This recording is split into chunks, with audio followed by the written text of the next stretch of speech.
ঝড় বৃষ্টি হচ্ছে আর শেষ সময়ে পশু কেনা বেচার কেমন দেখছেন, কি বলছেন ক্রেতা বিক্রেতারা? অনেক খুব বাজে অবস্থা।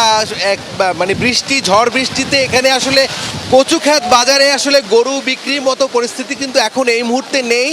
সিপনিল প্রাণঘাতী জীবাণুদের বিরুদ্ধেও দারুণ কার্যকর। এখানে একটু দেখাই যে ঝড় বৃষ্টির কারণে আসলে গরুগুলোর কি অমানসিক কষ্ট হচ্ছে। ত্রিপল টানানো নেই, একেবারে উন্মুক্ত মাঠে এই কচুক্ষেত যে রজনীগন্ধা মার্কেটের যে মাঠ, সেই মাঠে গরুগুলো আছে।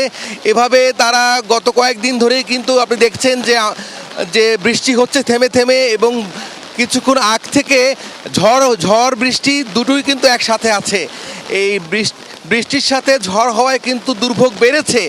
এবং এখানে যারা ব্যাপারীরা আছেন, আমরা একটু কথা বলার চেষ্টা করি, তারা কি তাদের কাছ থেকে শুনি কি অবস্থা। আপনাদের কি অবস্থা? কয়টা গরু নিয়ে এসেছিলেন? আরে গরু 5টা আনছি, তার একটা বেশি হতো, গরু তো হাসতা, গরু খাইতেছে না, গাড়ি ভাড়াটাই দিতে পারতেছি না। এত বাজে অবস্থা কেন? হ্যাঁ, আপনি কয়টা নিয়ে এসেছিলেন? আমি 7টা আনছি, একটা বেচাই নেই। একটাও বিক্রি করতে পারেন না? না না, এখন কি হবে? আজকে তো এখন দেন নয় বৃষ্টির অবস্থা, অনেক এমনি বেচাইনি করুম, অবস্থা খারাপ। ঝড় হইতেছে, বৃষ্টি হইতেছে, বেশি কাস্টমার নাই।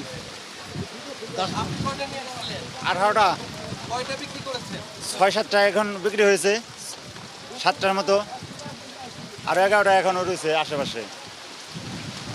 অনেক যে এই যে হাটটি, এই হাটের এখনো অসংখ্য গরু আছে ব্যাপারীরা বলছেন, কিন্তু ক্রেতা একেবারেই কম। ক্রেতা সকালে ছিল, আমি দেখেছি, কিন্তু ঝড় বৃষ্টির কারণে আসলে সে ক্রেতারাও কিন্তু আসলে নিরাপদ জায়গায় চলে গেছেন।